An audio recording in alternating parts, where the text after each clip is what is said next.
talked about like we were trying to do a cold open that was evergreen, and so we were like, in 50 years we should have done that for the closing of the last one. I don't know how you want to talk about it. Yeah, I don't know either. So it's been a while because of holidays and other things, life. You know, it happens. How you been, Katie? What have you been up to? I have been screaming into the dark void of the abyss and looking at my own fate. Oh boy, those are deep topics. Well, today, folks, we're going to be talking about the dark void of the abyss and Katie's future. Also known as Dragon Age 4 predictions. We're not talking about Dragon Age 4 predictions.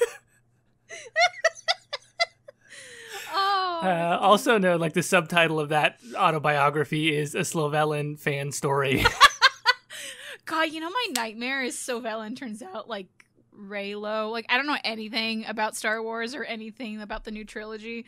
I just know that the Rey and Kylo shippers were so pissed off that the fact that apparently they kissed or something, and like that, I don't know why. That seems like something they'd want. So I guess that's my fear is Slovelin, like they try to do something good and it ends up being terrible. So when you say that you're afraid that it will end up like Reylo, you're saying that you're afraid that John Boyega is literally going to insert his dick into the conversation on Twitter? Well, it was before all that even happened. Like, they were like, no, this doesn't make any sense. Like, again, I don't know anything about Star Wars, so I don't know, like, the subtleties of the Reylo fandom. Oh, look, the whole Reylo situation is not that subtle. They literally kiss and then he dies in the most comical way imaginable. Apparently, they're pissed off at that. So, yeah, I just don't want them to kiss and then Solus dies by falling off a cliff. I don't fucking know. I've said that, like, this is also spoilers for Game of Thrones if you haven't gotten around to being pissed off about that yet for anyone who's out there. But it's almost like the opposite of the scene where Dany dies in Jon's arms in Game of Thrones, except literally I feel like it was written by a fan of Daenerys who wanted it to be like, no, you. And so instead, Kylo just like, lumps over and dies. But no, hold on. This is not what we were going to talk about at all. No. We have a real topic for today. But have you actually seen like how like off the rails John Boyega has gone on Twitter? Yeah, I love it because, like, you know, chaos. But I love it also. Yeah. Good for him. You know, I'm not into Star Wars. I don't give two shits. But you know what? If he's finally able to like just bitch at people, I'm proud of him. He's probably had this in his mind for a long time. It's just so refreshing to see someone who is clearly now a movie star, but is like, he's done with Disney, right? Like he did his 3 movies. He made his money. I'm sure his schedule's going to be very full for the foreseeable future. So he's just like, okay, you fucking mouse. Here's what I thought of your goddamn Star Wars movies. He's not that wrong either. So. He's not on, yeah, especially on the whole Reylo and the fact that like Finn chased around Rey going, Rey, for 3 movies. And literally there's 3 or 4 times in this movie where he's going, Rey. And she's like, doesn't even look at him. Poor bastard. She's just like, she's literally chasing another dude as he's going, Rey. Oh, man. Oh. So Star Wars. Anyway, let's get off of Star Wars. What are we fucking doing? We said today we're going to talk about, well, first of all, it's the 50th episode. Split the Veil podcast. Surprise, because who knew we would have made it to 50? Yeah. Not us. But there's that great meme with Hot Ones and what's his name? Sean Evans and Ant-Man, Paul Rudd. Oh. Where he's going, look at us. Who would have imagined this? Not me. Yeah, that's you're Sean Evans and Paul Rudd in this situation. Me and Katie right now. We should got hot wings for this. That would be some great audio of just like munching. Oh, finally with 50th episode special, we do the ASMR. Actually, welcome to the 50th episode. I just fucked that up really bad. We do the water bottle thing. Are you gonna tap on it? See, I don't have long nails at the moment. Neither do I, but it's also plastic, so I don't know how well this is working. I got knitting needles. There you go. That counts. There you go. 50th episode ASMR special. You're welcome, everyone. You're welcome. Okay. Anyway, 50th episode, what we kind of wanted to talk about, trying to get to the point of this because we're rambling on, is I guess the BioWare community in the past, we could say decade. I guess I kind of more focus on the last year, because I feel like we cater more towards Mass Effect and Dragon Age fans, just because definitely. Of like our audience, whatnot. But and I feel like we also had a very not positive reaction to Anthem, so I feel like people who are really into Anthem probably don't listen to us that much. So minus Anthem in the past year, there hasn't been any new media from BioWare other than Anthem. I'll say that. So, right. Just kind of like seeing how the fandom's doing, checking in, what's up. And then also just kind of like, I don't know, maybe reminiscing about some episodes. We'll talk about that later on. But, yeah, so something that hit me earlier this year was there was no new Dragon Age content for the entire year. Yeah. We thought maybe there'd be something. We knew there was going to be another comic. The very last issue of the last release comic was in December 2018, like a couple days right after the teaser trailer. And so everyone was expecting 2019, like 2018 ended in a new comic series and a teaser trailer. There's something going to happen in 2019. Literally jack shit happened in 2019. Yeah, you're not kidding. Literally nothing. There was no hints. Like, this was probably one of the most barren years we've had. Unless you want to count the Jason Schreier articles. That was early 2019, wasn't it? Yeah, and that was all, I mean, not really good. That's a really good indication of, like, it was absent of content and just chock-a-block of controversy, essentially. Yeah, pretty much. So 2019 for, I'm going to include Mass Effect too, because those poor suckers, like, last thing they had was Andromeda and then radio silence, you know? Minus, like, I think there's been a few bones of, like, we're working on it, which is, like, okay, that means nothing to us. Well, also, I mean, I guess it was, if we want to count all media, it was Andromeda, and then it was the Catherine Valente, what would have been the Quarian Arc DLC novel, which was quite good. Like, I have to continually remind people, like, that is actually a very good, not even just a good Mass Effect, like, I think even just like a science fiction fan in general would pick that up. It's very smartly written. Mm-hmm. I still I bought that and I still need to read it. Yeah, it's quite good. It's like a year ago. Anyway, but yeah, it's at least for me, I've kind of noticed the fandom getting see, I don't know. I see on Twitter and I see on Reddit and those in some Discord, and that's really all I'm on and active on. But I've seen people get kind of sad. I don't know if you've noticed that. I have noticed it, and that's why I think it's a very good question. Let's talk about that a little bit. What do you see when you say people getting sad? What are you seeing? Well, like, I feel like the more time over this past year that we've gone without something official that's been released, the more people, I guess, get really hyped for nothing. Like, I think it was most prevalent during the Video Game Awards that just happened in December, was that, like, there was a fair amount of people that were like, all right, last year we had something. This year we're going to get something, right? We're going to get, like, they were hyping themselves up for it. And, you know, like, we waited all year for something, and here's that moment. And then when it didn't happen, and, you know, the Video Game Awards is, like, 3 hours of schlock. So it's, like, you know, you're already, like, barreling through that to try to find something out of it. And then, like, afterwards, people, like, there's some, like, legit people who were honestly kind of upset about it. And the only thing, like, there wasn't any rumors at all. None at all. But people still were expecting something, and they were genuinely bummed that there wasn't anything. Yeah, there was no evidence going into it. I mean, I think you made a great point of mentioning the fact that in the 2018 Game Awards, we knew that BioWare was going to be present and on site, and this time we knew that they weren't. And yet, despite that, people were really, like, dead set that something was going to happen. Well, more than that, they bluntly said, and watch for Dragon Age in the next week or something like that. Like, that's right. It was very obvious, like, by the way, this is actually happening. And we're like, oh, really? And it like, we all kind of, like, we didn't expect something at the game, so like they didn't say when it was. We just assumed it was the Game Awards because it was going to be the next week, and we assumed like it was going to be like maybe a tweet or something, but turns out it was the trailer. So but unlike that, there was absolutely nothing. We didn't even get any tweets. We knew they weren't going to be there. We knew. So yeah, it was, I don't know, I knew going in there wasn't going to be anything. I just watched it because I hate myself. But so yeah, and like I've noticed that, like, not that it's bad that people move on or anything, but I see a lot of like people who are like really Dragon Age fan accounts doing like other things. Like right now everyone's big on The Witcher. People were big into Greedfall and like other video games and stuff. And like, not that that's bad, because people do need to move on and have other hobbies other than Dragon Age and Mass Effect. But it just goes to show that like people who were once really obsessed about something and were talking about it for years and years and years are like, you know what? There's nothing new to talk about. It's 100% true. Yeah. Mm-hmm.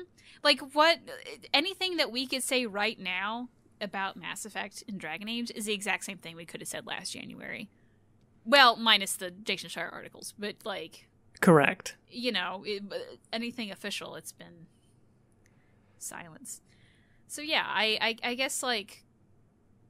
I don't know, it's just kind of been interesting because I've never been a part of a really big fandom before. Like my most of the things I've been really obsessed with has been like before the internet was really big in my life, so it was just me. You know? Yeah. So this is my first time like seeing other people's reactions to it, so it's kind of interesting to see like I see so many like memes and stuff retweeted of like, when's Dragon Age 4? When's Dragon Age 4? I've noticed like a lot of comments I've gotten recently about like, hey, when's the next thing about Dragon Age 4? And like, I don't fucking know. Why are you asking me? Yeah, and you mentioned that like communal aspect of it. It's really interesting because I was on the BSN, forums and stuff like that, maybe around 2012, around when Mass Effect 3 came out. Mm-hmm. But I really kind of got into Mass Effect outside of any fandom. Do you know what I mean? Like, it was really at the end of the original trilogy when I sort of started talking to people more about it online. Otherwise, I was around gamer friends who referenced it. Some of them were fans as well. Mm-hmm. So that's an interesting aspect too. Like, I wonder if there's something, and it's totally not necessarily intentional, but I wonder if there is more of a negativity or more of a worrying that comes with being in that group, as opposed to, there might be Mass Effect or Dragon Age fans out there who still aren't really connected to the fandom, and for them, it's just like, oh yeah, Mass Effect and Dragon Age.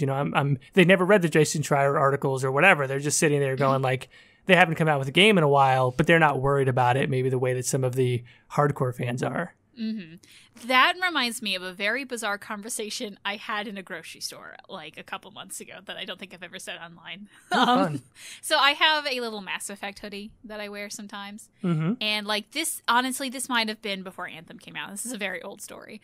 And I was sitting in the grocery store, and I'm checking out or whatever. And the woman checking me out was probably around my age, maybe a little bit younger.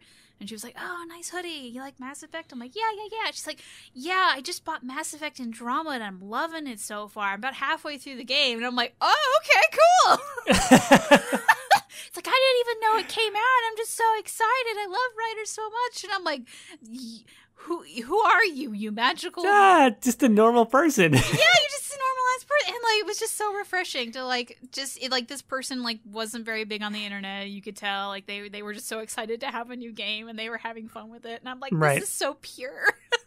Well, I mean, there's also people like, you run into this every now and then where, and again, this is like several years ago. This may have even been like around the time Force Awakens was coming out, where I was listening to someone else's kid, like a very young kid, might have been like 5 or 6, and they were trying to show them all the Star Wars movies. Mm-hmm.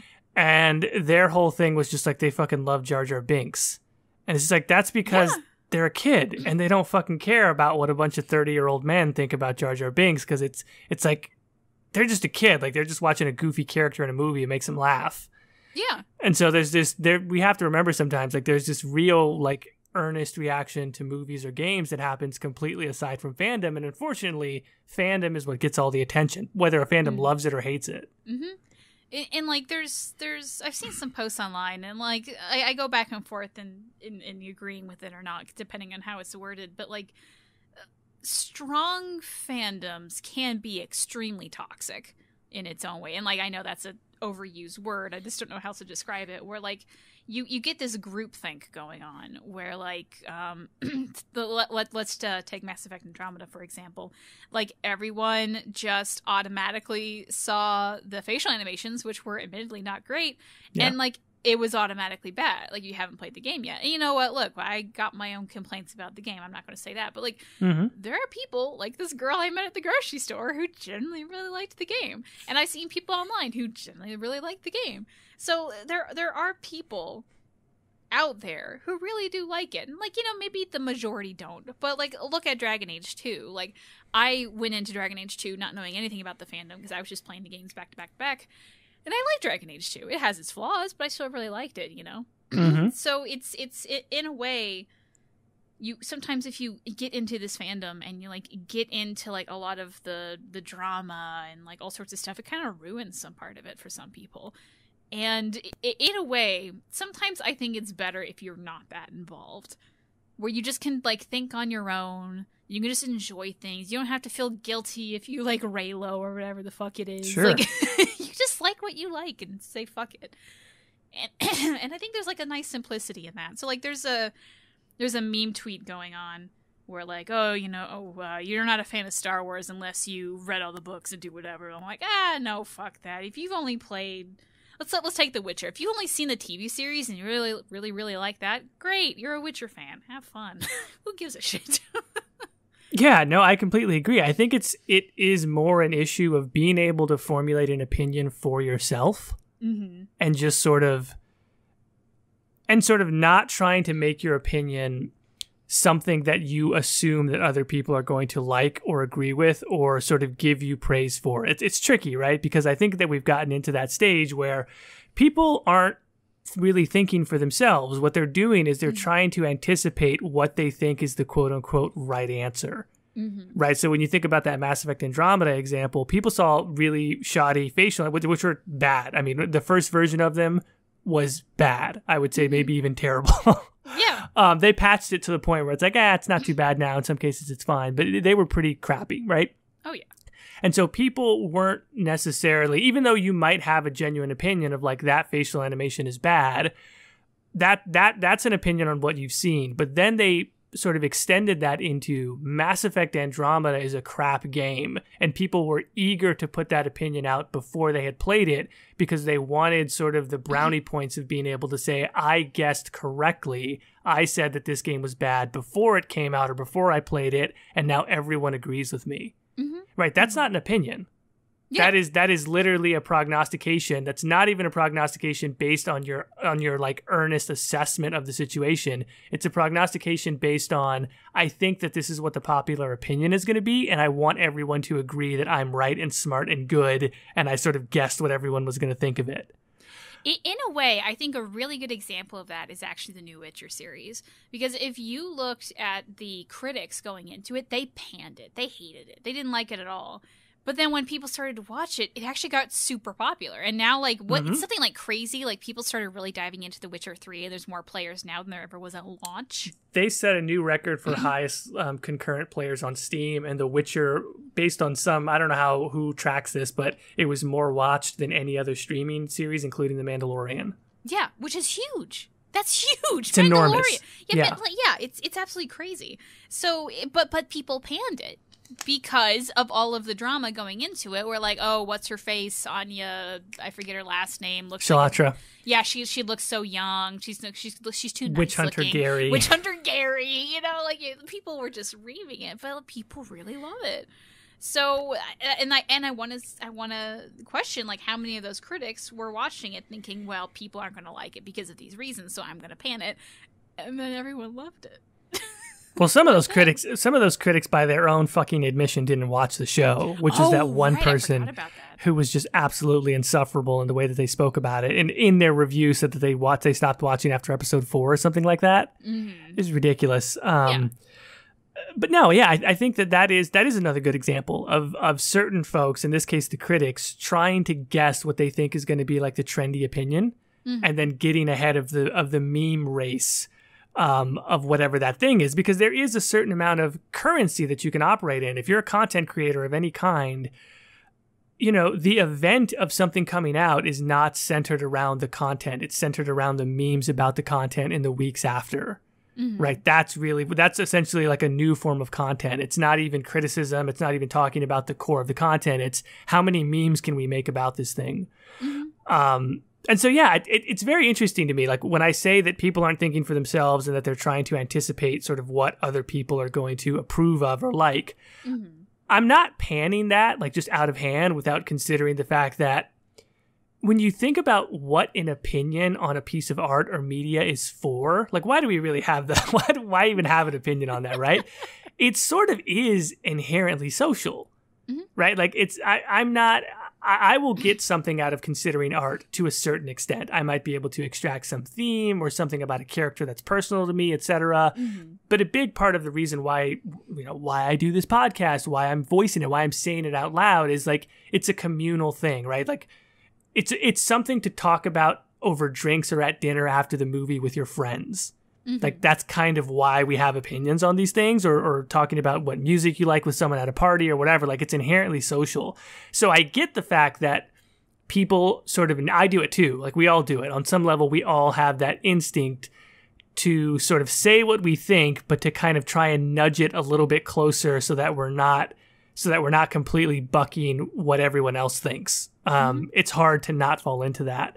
So I get that. I just think that people would benefit from sort of being self-aware that they're doing that. I tried to do that around Star Wars, where I tried not to read anything that anyone else had said about it before I actually sat down and wrote what I thought in a few tweets. Mm-hmm.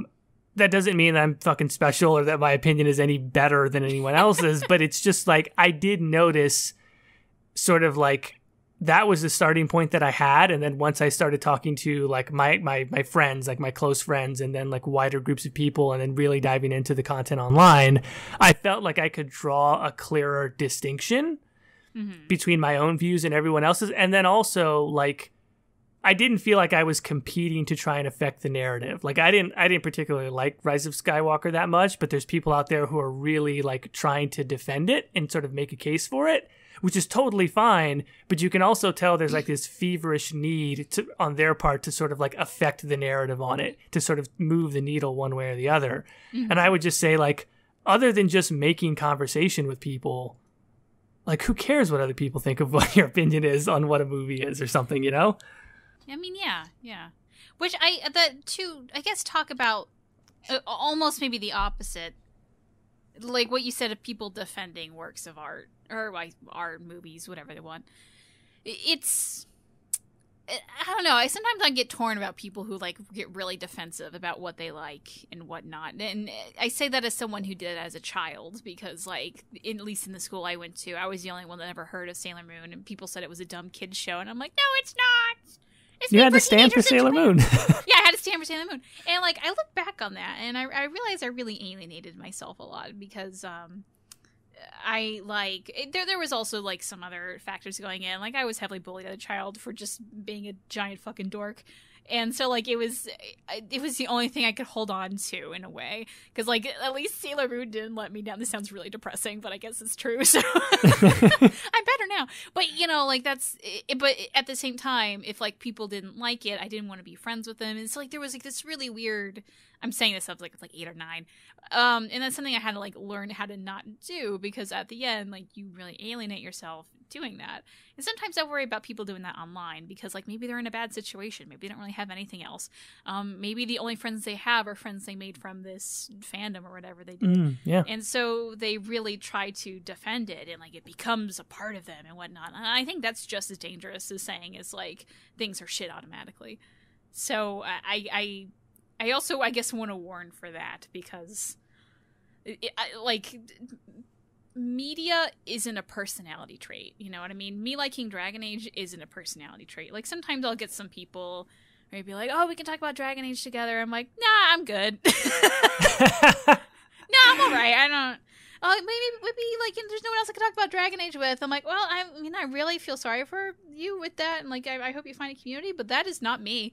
I don't know you. Sorry. Like, I have other hobbies and things I want to do. Like, I have a family and other friends I can hang out with, and they don't know shit about Dragon Age, and that's fine. You know, and I think that's something more people need to get out of their bubbles more and do. You're 100% right. When you said that media is not a personality trait, I'm so glad you said that, because I feel like I've been saying that to people like on and off for the past couple of years now, where it's like people think that their preferences in media counts as like you said, a personality trait or like an idiosyncrasy of like, this is my thing. It's like, that's just something you like. That's not you. Yeah.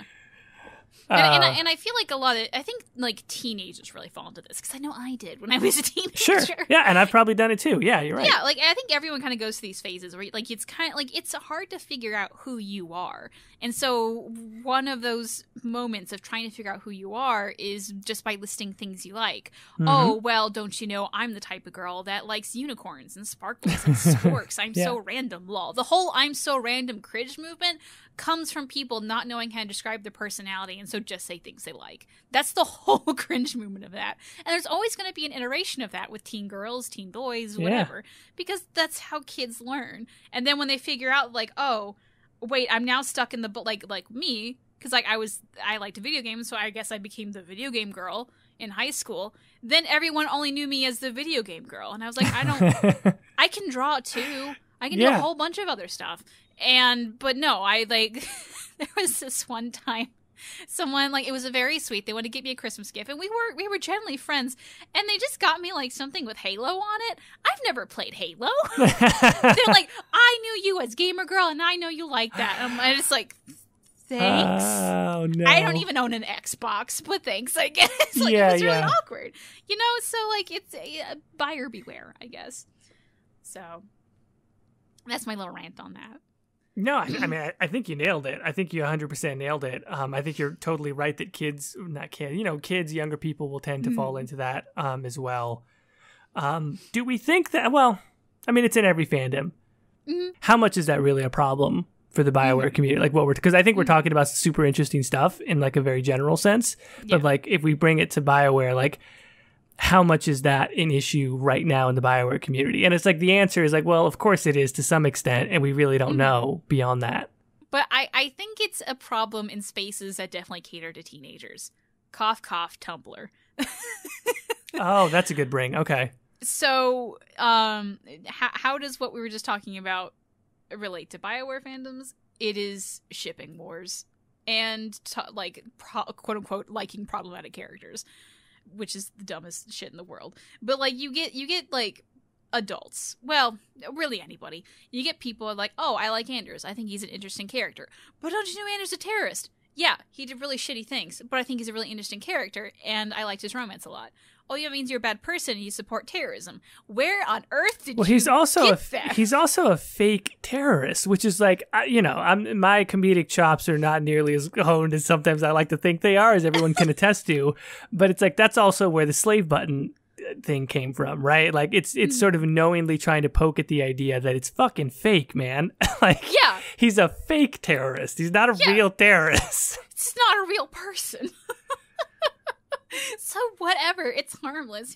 Now you get the like there's like a very generally weird section of the internet that like are really in and like romantically into serial killers. Okay, they're problematic. There's someone you need to go have a nice talking to. Someone who's not real and in a fantasy game. Slow your roll. Hold on. Like, who gives a shit? Oh my god. Yeah. And like you get the people that like, oh, I don't like the Iron Bull / Dorian ship because it's toxic for whatever reason. I'm like, it's not. Like, maybe you see it like that, but like when you read the intent behind the people who wrote that wasn't their intent. And like there has to be some element of like, well, we didn't mean it to come off like that. It's supposed to come off like this. And you're like, okay, maybe it sounds weird, but it's definitely something that both characters are like into. Who is not? Like, wait, what's the deal with Dorian? They don't like people getting tied up? Yeah, it's something that like, oh god, I forgot the argument for it now because it's just really fucking dumb. I'm sorry, anyone who thinks that. But it's the BDSM element of it, right? Yeah, sort of, and it's also, I think, something on the element of there's like a weird power dynamic that shouldn't be there and like is problematic. I forget what, and there's like I think one line specifically where it sounds like Bull's more pushy on Dorian than he is on the Inquisitor, and so there's like a weird thing. But I always read the line of like Dorian's playing hard to get, so like he wants that. Like that's how I always read the line. So it's or like the whole whitewashing issue with Briala and Fiona. It's fucking media characters. They didn't do it on purpose. Like, right. Jesus. It's like if it was one person over time, okay, that maybe there's something there. But it's a giant group of people, and people who are making these things aren't huge Dragon Age nerds. A lot of them just want a job. You know what I mean? Sure, you're right. They don't know these things, right? So there's a lot of like drama on Tumblr and everything. And I'm just like, they don't know though. Like something that always bothered me about the whitewashing of Fiona. Did you know? For some reason, the book that Fiona's in, she is described in two different ways. Like, her description isn't consistent in the book she started. You know, like... Yeah, well, that's like, a problem. Yeah, you know, they didn't fucking know which one to pick. And they just picked the wrong one, according to you. Come on. Yeah. So, yeah, it's whatever. I mean, I think you say something really accurate when you talk about Tumblr. Twitter also is kind of susceptible to stuff like this, I feel, in the same way. And then also, it is compounded by what we started off talking about, which is when there's nothing more substantive to talk about, this is when people really start to they devolve into these super granular things because there's no new game out, right? Yeah. Like, there's nothing new to talk about. And so this is what ends up happening where... I mean, we have felt it. I mean, this is kind of a different topic, but it's like, I think we felt it also a little bit in the sense of we're in a holding pattern. Like we're sort of waiting for something else to happen because at a certain point, you can't just keep being retrospective. Well, there's more depth in retrospect than there is in constant speculation because the speculation stuff, it's like, there is, unless something really major comes out, there is no reason for us to do another Dragon Age 4 episode until the game comes out or until major media, like until there's like until they're until they're actually previewing something about the game. There is no reason for us to talk about it again on this show. Like we've said everything we're going to say about it in lieu of new information. And keep in mind that was like our first episode. Yeah, and that's really crazy. 50 episodes in, and it's like, you know, to be quite honest, really not a lot new. Yeah. So I do sense that sort of uneasiness in the fandom. You also, I mean, people we know have also said, like, look, there's no point in making more Dragon Age videos about, you know, future stuff anyway, because we don't know anything. Yeah. And so I don't know, like, to me, it's just natural that the fandom that is built up around this thing, I don't know. I guess it kind of, I don't want to say it dissipates, but it definitely, like, we're all like in many cases, people who came together around Dragon Age, but we're not really talking about Dragon Age anymore. Like you said, we talk about Greedfall, or we talk about The Witcher, or we talk about something else. But I don't know. Maybe I'm saying this to assuage people who feel like they're losing that sense of community. It's like, I mean, if you like these people, you can talk to them about other things. You don't have to talk to them about Dragon Age. You can talk to folks about anything. Yeah. So... I feel like all the new content I've seen come out of the past couple months has just been, like, hidden files or, like, even, like, people keep sending me theories, which is really nice and sweet, but, like, I keep saying the same theories over and over again. Like, I haven't seen any really new theory that's been sent to me or across my webpage or whatever the fuck in a while. Like, it's been a while since I did a last theory video because I haven't really seen anything that's been super new. It's all kind of like and what makes me really sad is the people who generally came up with a really good theory on their own without looking at any other sources, but like it's been said 100 times. So I'm like, oh, look, you did a really good job on this, but you are way too it's been 6 years. Sorry. Yeah. Sorry, dude. You had a really good write-up and you came with it on your own. You should be proud, but like we all know that Andraste is somehow connected to Flemeth. Like, we know. Yeah.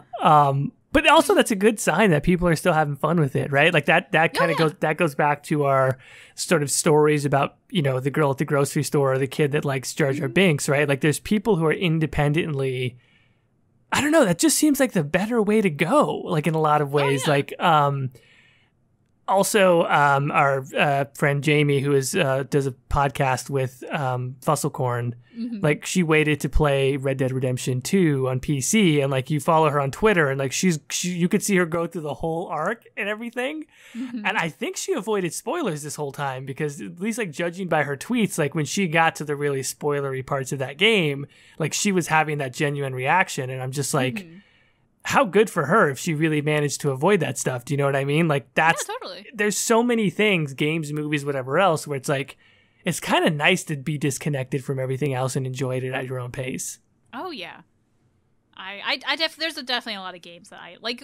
But the first Dragon Age Origins, I played in like what was it, 2015 or something like that. So like, who was talking about Dragon Age Origins in 2015? Not really. Most people were talking about Inquisition. So yeah, it was great. Yeah.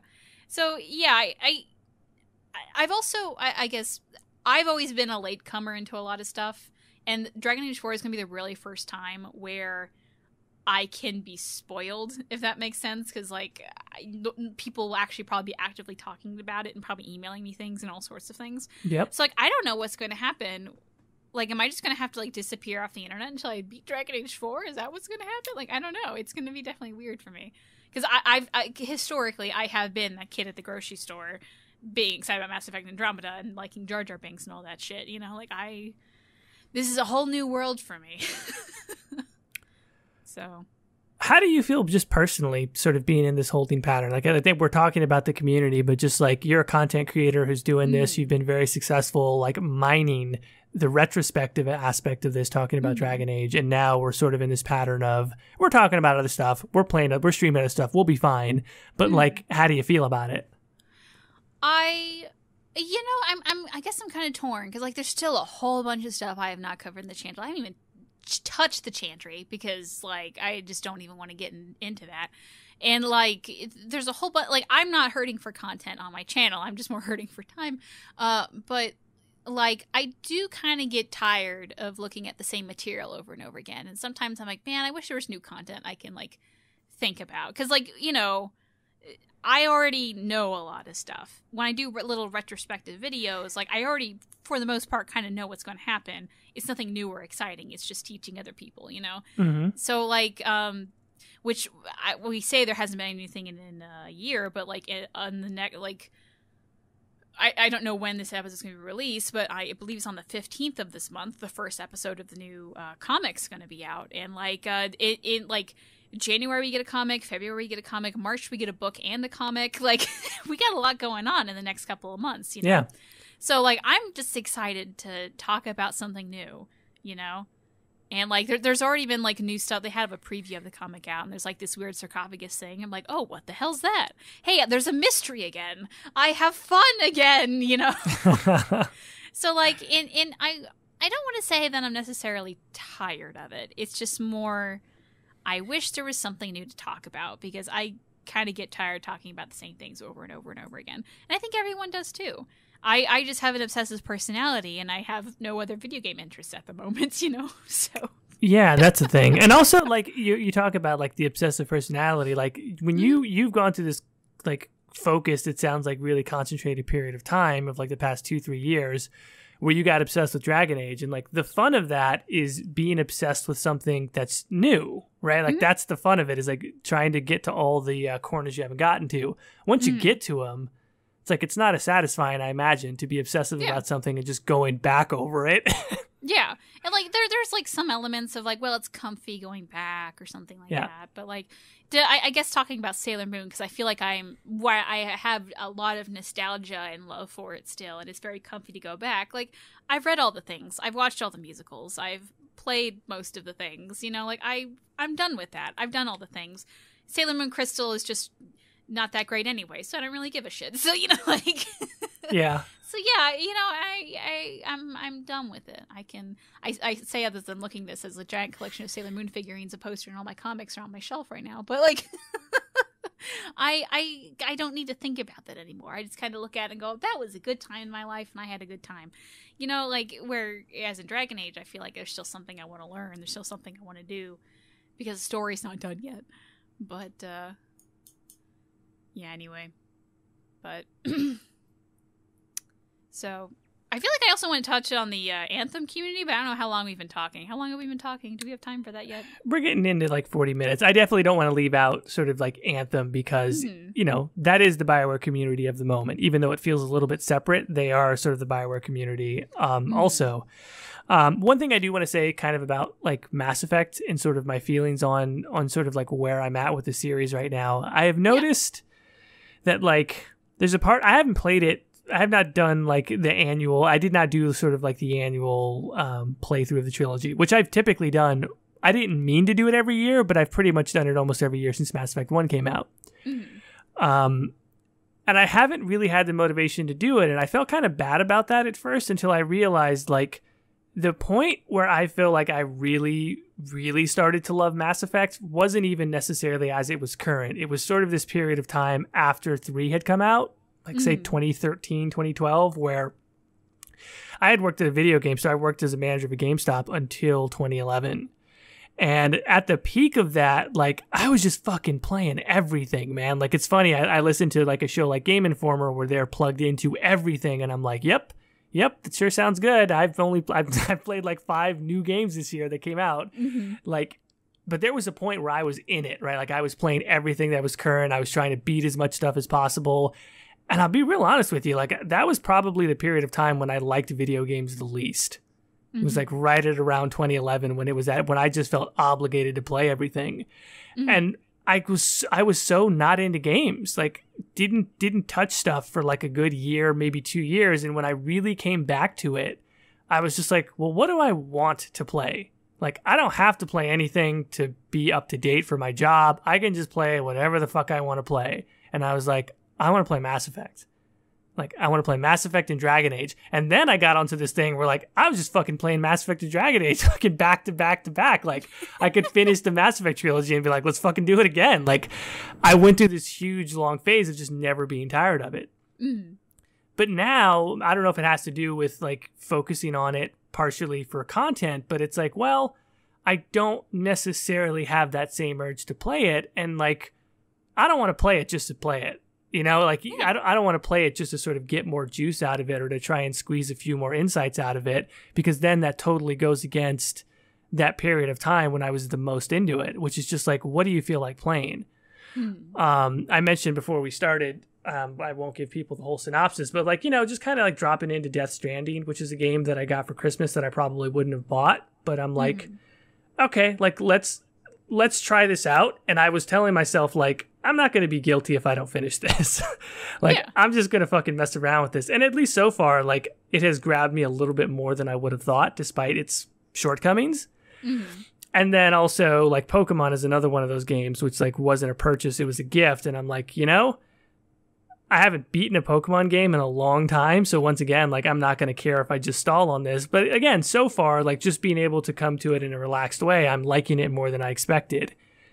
That's where you want to be at with games. And I just, you know, I'm sure that there are other people who feel similar, where it's like, I love Mass Effects. I don't know when the next time is that I'm going to go back to play it. But I don't want to get into this sort of relationship with the content where the idea of being a fan is sort of what's driving it more than the actual experience of playing it, if that makes sense. No, yeah. I will say, like, it's kind of happened to me too, I think, because like, I after Trespasser came out, I think I have a number because I have the fucking spreadsheet of whatever. So when Trespasser finished, I played, I'm not going to count the other games even though they are included in this, but I at least played through Inquisition 1, 2, 3, 4, 5, 6, 7, 8, 9, 10, 11 times. Whew, good lord. Yeah.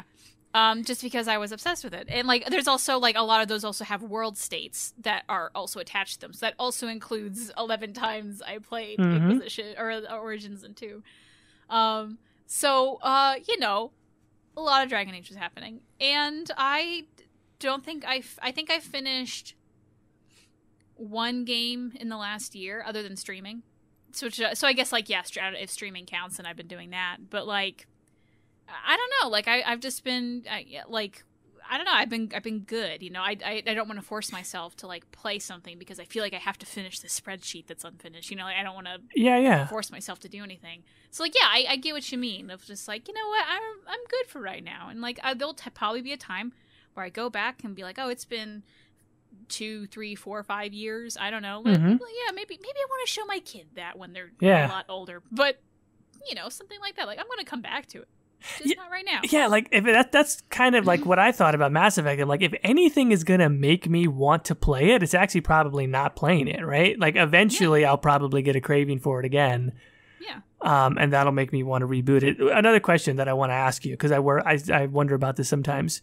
Mm-hmm. Do you ever worry? Like, is there ever, as far as not about Dragon Age, but like, do you personally have this thing of like, man, I should probably really, how do I put this? Like, I know you've mentioned before, like, there's not really that great of a selection of fantasy RPGs. Like, in the back of your mind, are you like, crap, what if there's just never another game that I like? Or to you, is that just like, oh, well, I guess maybe I'll just stop playing video games. Like, do you ever think about that or just not care? I feel like I care, and there's a lot of stuff I would like. But, like, yeah, I liked The Witcher, but, like, I'm not going to revisit The Witcher as much as because, like, I kind of hated 1, you know what I mean? Well, that's, like, we know that. Yeah, we know. But, yeah, I, like, Final Fantasy, I think I've just realized I don't like JRPGs because they're really grindy, you know? Like, there's a lot of things that I've had a lot of problems with, and Dragon Age is the only fantasy game that I'm like, hell fucking yeah, I love this. And I haven't really come across that again. There are a lot of other games. Like, surprisingly, I have other interests in video games. Right? Yay. I know. I love Mario Kart. I loved Mario Kart ever since I was a kid. I will beat you. I can do this.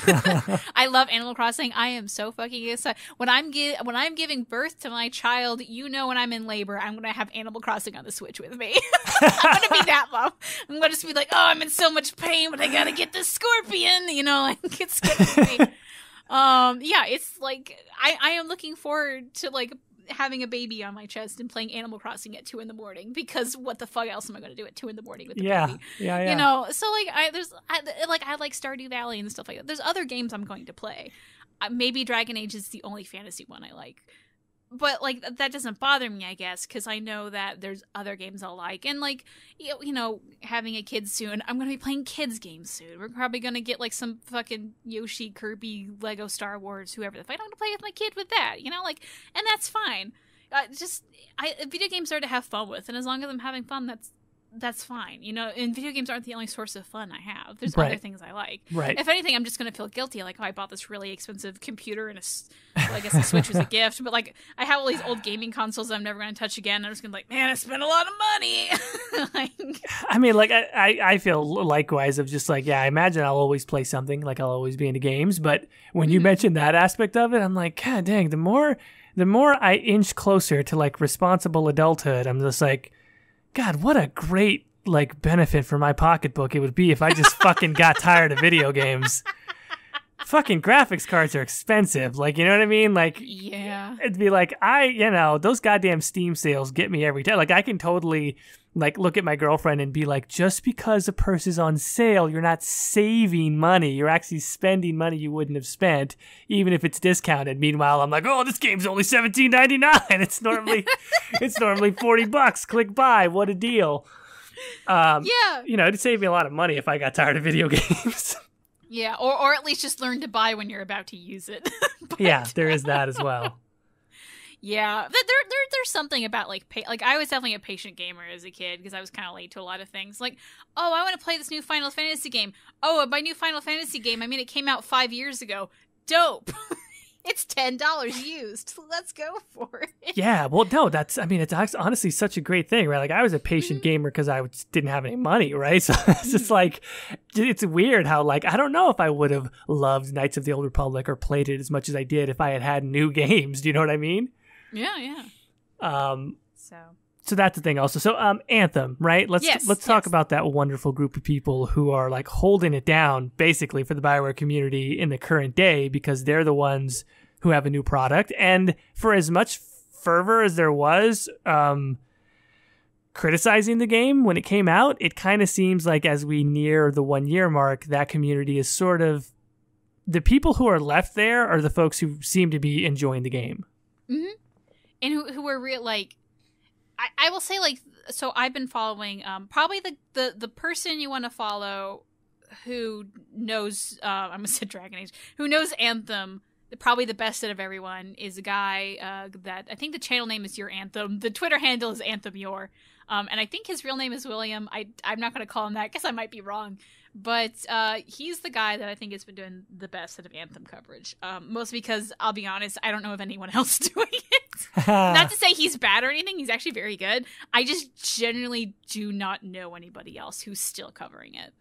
Maybe they're out there. I just don't personally know them. Which in the comments, if you're watching this on YouTube or whatever, feel free to tell us who else is doing a lot of content, because I'm curious.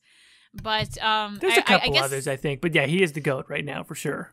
Yeah. So at least just like, because I follow him on Twitter, just like seeing his things. Like there's definitely times he's gotten frustrated with a couple things. Like there's been some events that's like, this is just the Catalyst 2.0, but not as fun. You know, stuff like that. So like the community definitely has its ups and downs. But like I think overall, there's still a group of people having a lot of fun with the game. You know? And probably the most amazing thing, and I knew this was going to happen, it just was a matter of time. But, you know, when Anthem came out, the Anthem subreddit was very salty. And so then came the low sodium Anthem. But now, because enough time has come and the people who are really salty about the game has already left, the Anthem subreddit's fine now. Like, I'm sitting here looking at the front page and like, yeah, it's all low sodium. It's just all low sodium. It's they're pretty much the exact same thing now. Like, unless like it's kind of redundant to have both of them, at least as of right now. Like if, you know, there's another Anthem update and it doesn't turn out to be amazing and wonderful, then low sodium's going to have its own place. But yeah, for right now, like they're both kind of the same thing in a weird way. Which, let's see, the Anthem sub right now apparently has 705 people that are currently looking at it. Low sodium has 19. So more people, I guess, went back to the Anthem one. So yeah. How much do you think that that's just a cycle, right? To kind of loop it back around to the stuff that we were talking about earlier. There is this narrative now with a lot of online games. You know, you can take your pick from No Man's Sky to, you know, Rainbow Six to The Division, etc. It's a Battlefront 2. My God, Star Wars Battle, which I'm actually playing. It's so much better. Like, it's so a buddy of mine are like playing that, you know, a couple times a week now, and it's so much fun. So there's this narrative of like games suck, and then they have this revival, so to speak. Do you think that that's really just driven by the fact that like all of the people who are committed to hating everything about it go away, and then the narrative shifts on it because the people that are left are just way more copacetic to being receptive to, you know, granted, developers are making changes, they are updating the game, but then people start writing articles and making YouTube videos saying X, Y, and Z game is back because there's room for that opinion to breathe on the subreddit, so to speak. It kind of feels like that's an integral part of this cycle that we're seeing. No, I totally agree. I think you just nailed it on the head. I have nothing else to add to it. Yeah, like that's, I think, is kind of what's happening. And yeah, I think there'll probably be like, you know, if Anthem 2, as they said, comes out, not that there's a sequel, but like they're just going to really update it. Then, and it actually ends up being really good, and there's going to be a lot more people coming in. And then the people here the entire time are being like, see, we told you. And it's just going to be part of that narrative. We're like, oh, dude, I wouldn't be surprised if like that Anthem update comes out and it's actually at the very least decent. There is going to be a lot of things titled, "Were we wrong about Anthem?" You know, yes. like yes, and that's the thing. It's like it goes exactly back to what we were saying of people they're not actually having an opinion. They want to guess correctly of what the quote unquote right answer is. And so when the community shrinks down to just the people who are actually playing and enjoying the game, now these sort of outsiders, quote, I'm going to call them outsiders, the people who are overly negative in the beginning, they circle back around and they look at the community now, which is a smaller but more positive community, and they go, oh, now the right answer is that this game has had a comeback. Right? So then the narrative all shifts, but it's really like this narrative shifting because people want to find whatever the in-group path is, and they want to just echo that, which I find so fascinating and honestly disappointing in a way. Like, how can we just find these uber negative people and just take away their Twitter. Well, real quick, I want to say, because I know there's going to be some people like, well, hold on, the game got better, though, so of course the opinion changed. And you know that might be true. But take something that hasn't had a lot of updates. So take, there's actually been a weird, I say weird, but like a positive uptick on Mass Effect Andromeda when there hasn't really been any new updates to that at all. But people's opinion are changing. Same thing with Dragon Age 2. Like, there's a lot more people who are ride or die for Dragon Age 2. That game actually hasn't changed at all. But people's opinions have changed of it. So I think what we're talking about is still relevant. But at the same time, now I forgot the point I was going to make. So now it's my turn to say brain fart. I lost my train of thought.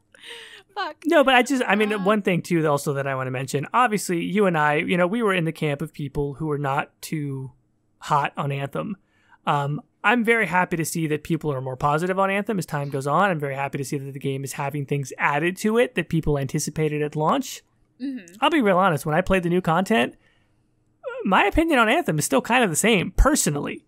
Right? Like, I think that the combat is still fun. I think it's fun to fly around and shoot stuff and smash things in my Colossus. But when I'm trying to go through what amounts for the story content, I'm just like, I don't get it, and I'm so bored. Yeah, I'm still not knocking the game. I'm glad that there's a narrative that Anthem is kind of starting to do better, and I think we're still kind of waiting for that to fully form. Mm-hmm. But my opinion on it hasn't changed. I still, it's not really my cup of tea. It's not really the thing that I want to play if I have an afternoon of free time. But I am still sort of eagerly watching it to see, like, okay, what the next update is, and maybe they can still win me back over. Well, I think there's a different, like, not to say if you don't like Anthem, you were one of the people who were swayed by the media, you should be shamed. No, like, there are generally reasons to not like Anthem. 100%, yeah. But, like, the point where you're telling people, like, you're yelling at BioWare, like, you did a bad job, you guys should be ashamed, death threat, like, that's when you go, wait, hold on. But, my opinion of Anthem hasn't really changed all that much. But, because, like, I think, like, remember when I, at the very beginning, I asked you, Jordan, do you like Anthem? And we both went, yeah, a little bit. Like, mm-hmm. there was still that there. Because the gameplay, while it did have its flaws, and it has definitely gotten better, even though apparently there's still some things there. We did really like flying around in the suit, and like that part of the game is still there and still good. And the people who are playing now have already gone through the story, and there's probably a lot of people there who don't really give a shit about the story. They're there for the gameplay, and they're having a lot of fun. Mm-hmm. And that's when I was having a lot of fun in Anthem, when I was done with the story. and when you listen to us talk about it, what we're talking about the most, and Reiki, like, just railing on and just shitting on, it was a story. And the characters, as long as you ignore that, then you're having a lot of fun. And I think that's what these people are doing. So, good on them.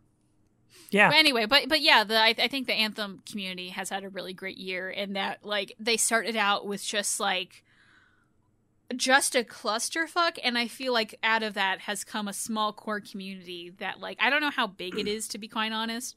I know the Your Anthem. The YouTube channel has like a lot more subs than even I do, which congrats to them. But like there are like a lot of people playing and looking at the game still. Like let's. I'm gonna quickly look at his YouTube channel and quickly see like how much views like his average stuff gets. Yeah, like, okay, so here is this came out 3 weeks ago, so keep that in mind. I will say, like, for my average video that's about 3 weeks, I'll get about 3,000 views on it. Depending on the topic. But this one, it's 3 weeks ago. It's the Anthem Heart of Rage guide, and it's just telling you how to get a really good score. 15,000 views. At least 15,000 people, maybe a little bit less because maybe repeats views, saw this and says, okay, I want to get a good score. That's a pretty good, like, community for Anthem being set up, Yeah, no, absolutely. Mm-hmm. And I don't know. I mean, like, as far as this, if we were to rate for Anthem, like, what the year is, I mean, it's probably not going to be as good as next year, right? I mean, if we really think about it, year one for Anthem is probably going to end up being considered the roughest. Ideally, hopefully. Honestly. Yeah, hopefully. I mean, who knows what the future holds? I don't want to, like, jinx it or anything, but, like, I mean, just take a look at No Man's Sky, which is considered, like, I didn't know they were even still working on it. I thought they just gave up out of shame, but, like, there's apparently apparently a really good community behind it right now, and apparently it's actually considered kind of good. So, you know, anything can happen. This is 2020. What the fuck's even going on right now with the world? So yeah, sure, Anthem's gonna be game of the year. So much is going on in the world. And also, like, I just did a quick search for Anthem on YouTube, and like, you know, not to discount the fact that these people are always going to be out there. I'm not going to say the name of the channel, but it's just a video called BioWare Ditches Anthem for Good, and it's 2 months old. Like, what the hell are you talking about? There's nothing in 2 months ago that suggests that they're ditching Anthem for good. No, you know what happened 2 months ago is I think BioWare said something about, I don't know if BioWare said it or if it was like something like in an article that I don't remember, but they were saying they were working on a big update, and someone dubbed it Anthem 2, and so they're like, oh, they gave up on Anthem, or they're working on Anthem 2. I bet that's what that is. Oh boy, well, I'm not going to click to find out. So, so yeah, that's. I don't know. Anyway, that's I think we're about time, and I think that's also all I have to say on like the BioWare communities and just fandom communities in general. So yeah, watch yourself, and don't be afraid to just, you know, if you don't want to hear the bad stuff about a game you like, don't fucking hear it. It's a fucking video game. Who cares if you like it? Like everyone has a piece of media that they love that maybe is considered not the best thing in the world. Yep. What's your version of that? Oh, there's got to be a bunch. I mean, just recently, right, I got all about Technomancer, despite the fact that Technomancer is, by all accounts, even objectively, at best, an average game. But I fucking love that shit. Mm-hmm. You know, that's a game that was panned in like the 4 or 5 out of 10 range, and I just think it's just fucking great to me. It's not for everyone. I've recommended it to everyone at this point, and a couple of people have played it and said they also liked it, but I don't think anybody likes it as much as I do. Yeah. Let me look up I know I have a ton of these type of things. Yeah, okay. So one of my favorite movies in the entire world is called The Fountain. Have you ever heard of that? The Fountain? Yeah, it's a 2006 movie by Darren Aronofsky. Wait a minute. The Fountain's a good movie. What are you talking about? But it got panned. It got absolutely panned, and it didn't do well in theaters. But I fucking love it. It's great. That's a fantastic... Okay, I didn't know that. So critics didn't like The Fountain.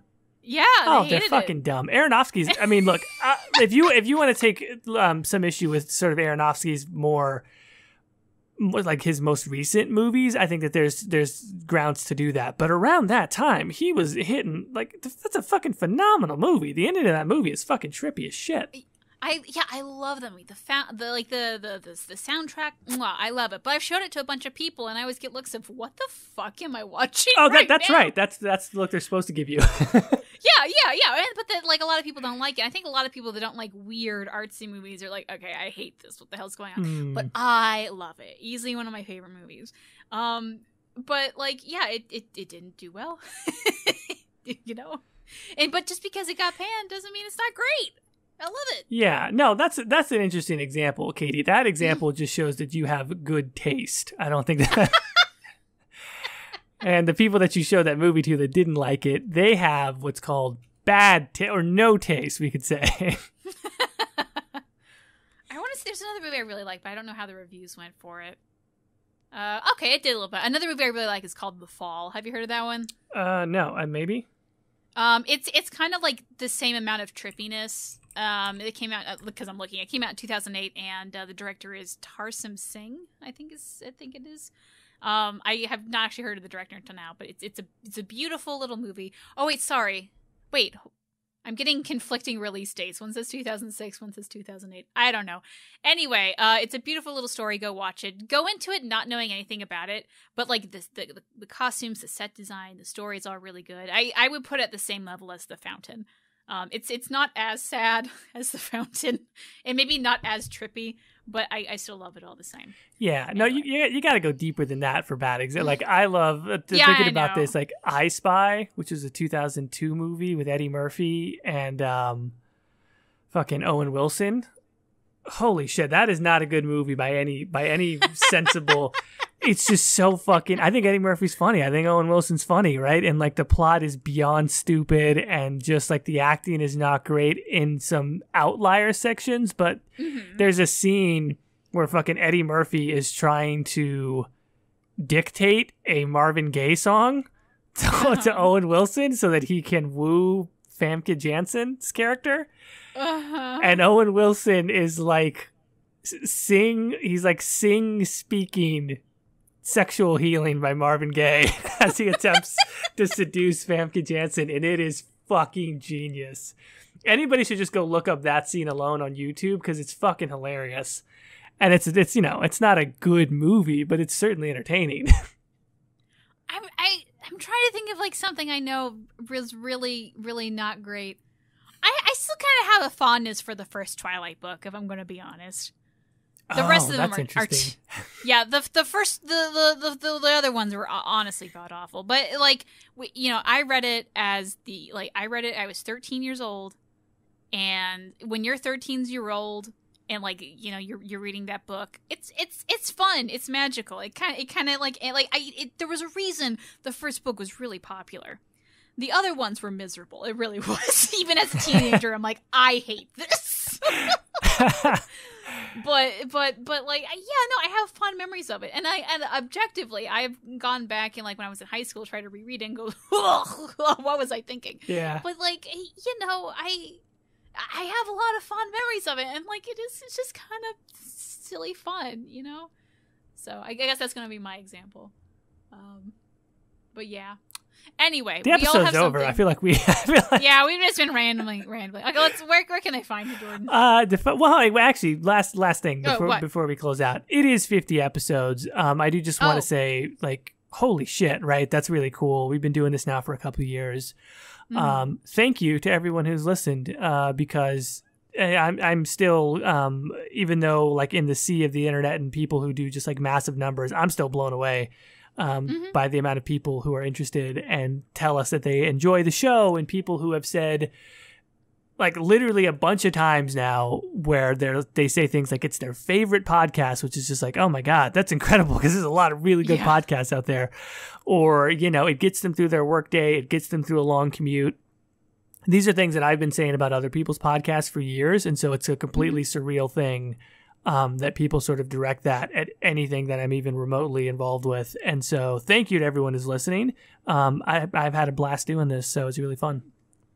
Same here. And like, thank you to all the people that kind of when it was near the end of the year, or like we were getting tagged in a lot of things. Like, look, your podcast was the top listen on Spotify. Oh, that was so nice. Shit. Yeah. Yeah.